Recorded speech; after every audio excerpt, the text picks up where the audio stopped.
আমাদের প্রত্যেকের না সুস্থ হওয়ার পেছনেও কারণ আছে, তাই তো নাকি? হালেলুয়া। আমরা প্রতিনিয়ত বলি ঈশ্বর কেন কমছে না, কেন কমছে না, কেন কমছে না। হালেলুয়া। বাইবেলের কাছে আমাদের পাপ আমাদের শরীরে রোগ বহন করে। হালেলুয়া। আমাদের পাপ আমাদের শরীরে রোগ বহন করে। প্রত্যেকটা মানুষের দেখবে একটু বয়সকালে বিশেষ করে সমস্ত রোগ অ্যাটাক করে ফেলে। কেন জানো? হালেলুয়া। যখন সে যুবা ছিল, যুবা কথার অর্থ কি? ইয়াং ছিল। হালেলুয়া। যখন সে যুবা ছিল তখন তার ধারে কাছে কেউ ঘেঁষতে পারত না। কেউ যদি তারে যদি একটুখানি কথা বলতো, সে তাকে কি করতো? রিপ্লাই ছুলে ফেলে দিত নাকি? হালেলুয়া। তাই তো নাকি? কেউ তোমার পাশ দিয়ে কেউ সাইকেলে লাগাই দিল, তুমি কি তারা কি করবা? সাইকেলে নামায় নিয়ে ইচ্ছা খুশি মেরে নেবা, কারণ তখন তুমি হ্যান্ডসাম আছো, ইয়ং আছো। তাই তো? সকলের ক্ষেত্রে বলছি। হালেলুয়া। এই যে তুমি বীজগুলো বপন করছো, করে যাচ্ছ, বীজ বপন করছো, তার গাছ তো হওয়া উচিত নাকি? হালেলুয়া। তার তো রূপ দেখানো উচিত যে গাছ, আমি যে কি গাছ। হালেলুয়া। আমরা যেমন বীজ বপন করবো তার তেমন গাছ হবে। কোন চাষিকে দেখেছো ধান গাছ লাগিয়েছে, সেখানে গম গাছ বেরিয়েছে? হালেলুয়া।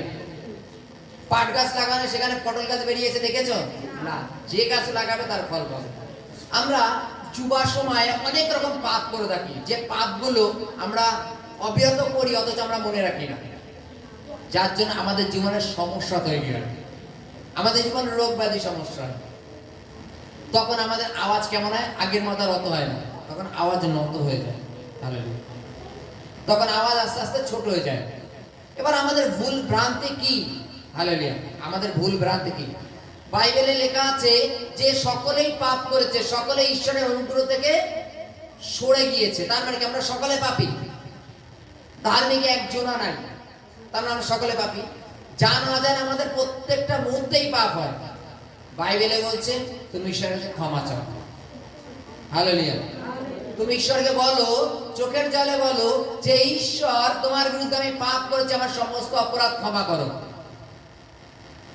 হালেলুয়া।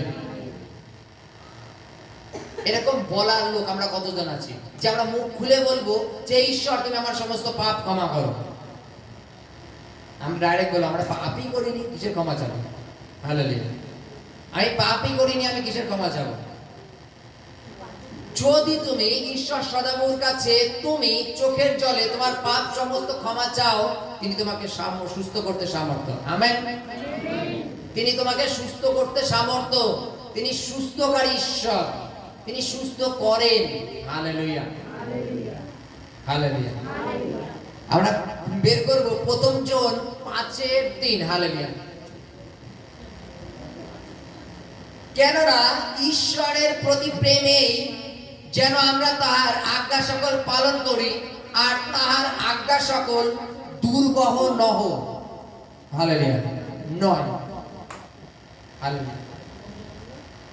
আমাদের ঈশ্বরের প্রতি প্রেম এটা যেন আমরা ঈশ্বরের আজ্ঞাকে পালন করি। হালেলুয়া। হালেলুয়া। বোঝা কি রূপ হয় আমরা জানি? বোঝা ভারী ভারী হয়, তাই তো? রাস্তাঘাটে এখন তো তেমন মুঠে দেখা যায় না, কেন ভ্যান গাড়ি গাড়ি সমস্ত কিছু হয়ে গেছে। কিন্তু কোনো এক সময় মুঠেরা যখন বোঝা বহন করে, তুমি দেখবে তোমার চোখে জল চলে আসবে। হালেলুয়া। তুমি প্ল্যাটফর্মের দিকে যাবা, বা যে বিভিন্ন জায়গায় শাকসবজি লোড হয় লরিতে, মুঠেদেরা কষ্ট করে দেখেছো? হালেলুয়া। যীশু খ্রিস্ট বলছেন তিনি আমাদের প্রেম করেন। তিনি আমাদের কি রূপ প্রেম করেন? হালেলুয়া। তিনি আমাদের প্রেম করেন, কিন্তু কি রূপ প্রেম করেন? হালেলুয়া। হালেলুয়া। তিনি আমাদের অমূল্য প্রেম করেন, যে প্রেম গোনা যায় না কখনো। হালেলুয়া। তুমি যদি ঈশ্বরকে প্রেম করো তাহলে তার আজ্ঞা সকল পালন করো। তুমি যদি ঈশ্বরকে প্রেম করো, তার আজ্ঞা সকল পালন করো, তার আজ্ঞা সকল কঠিন না। এক কথায় বলে কঠিন না, শক্ত না। ঈশ্বর যখন আজ্ঞা দিয়েছেন তাহলে তো আজ্ঞা তো মনে হয় খুব কঠিন হবে। হালেলুয়া, খুব কঠিন। কিন্তু বাইবেলে হচ্ছে ঈশ্বরের আজ্ঞা কঠিন না। তিনি আমাদের কি আজ্ঞা দিয়েছেন? হালেলুয়া। আমরা রিসেন্টলি এবছর একটা ক্যালেন্ডার মধ্যে ছাপিয়েছি, দেখেছো? ওতে আমরা পুরাতন নিয়মে 10 আজ্ঞা, নতুন নিয়মে 2 আজ্ঞা আমরা তুলে দিয়েছি এবং সকলকে ফিরিয়ে দেওয়া হচ্ছে, তোমরা তোমাদের দরজায় লাগাও। হালেলুয়া। আজ্ঞার মধ্যে কি দেওয়া আছে? হালেলুয়া।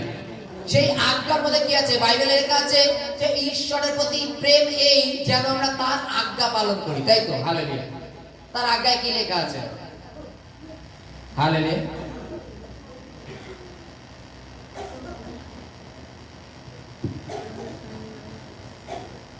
এই ক্যালেন্ডারগুলো পেয়েছো তোমরা? হালেলুয়া। এই যে উপরে দেখেন 10টা আজ্ঞা, নিচে 2 আজ্ঞা দেয়া আছে। ঈশ্বরকে যদি আমরা প্রেম করি তাহলে এই আজ্ঞাগুলো আমাদের পালন করতে হবে। হালেলুয়া। ঈশ্বরের প্রতি যদি প্রেম করি তাহলে এই আজ্ঞাগুলোর মধ্যে ঈশ্বর একটা কথা বলছেন যে পৃথিবীর নির্মাতা আমি। প্রথম যে আজ্ঞাটা দিয়েছেন, পৃথিবীর নির্মাতা আমি, সমস্ত কিছু সৃষ্টি করেছি আমি, তাহলে আমি ব্যতীত তোমাদের আর কে আছে? হালেলুয়া। আমি ব্যতীত তোমাদের আর অন্য কেউ না থাকুক। Hallelujah, hallelujah.